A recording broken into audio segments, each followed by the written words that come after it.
ગૂગલે મંગળવારે એક મોટી જાહેરાત કરી છે, જેમાં જણાવવામાં આવ્યું છે કે ગૂગલ જલ્દી જ લોકલ ડોમેઇન બદલી નાખશે. હાલ અલગ અલગ દેશમાં ગૂગલના લોકલ ડોમેઇન ચાલે છે, જેમ કે ભારતમાં google.co.in કે પછી ફ્રાન્સમાં google.fr છે તે બદલાઈ જશે. ગૂગલના લોકલ ડોમેઇન ઘણા વર્ષોથી વપરાશમાં છે અને લોકલ સર્ચ રિઝલ્ટ માટે તેનો ઉપયોગ થાય છે. ત્યારે નવા ફેરફાર હેઠળ company country code top level domain દૂર કરવા જઈ રહી છે. હવે તેના સ્થાને યુઝર્સ સીધા google.com પર પહોંચશે.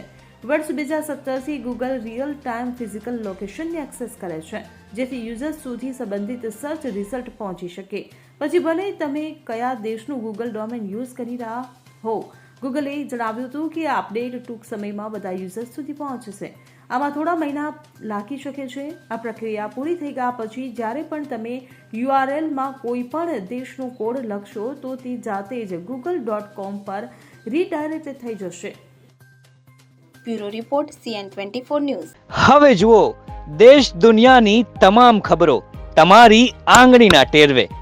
ઉઠાવો મોબાઈલ અને ગૂગલ પ્લે સ્ટોર પરથી ડાઉનલોડ કરો અમારી CN24 ન્યૂઝ મોબાઈલ એપ.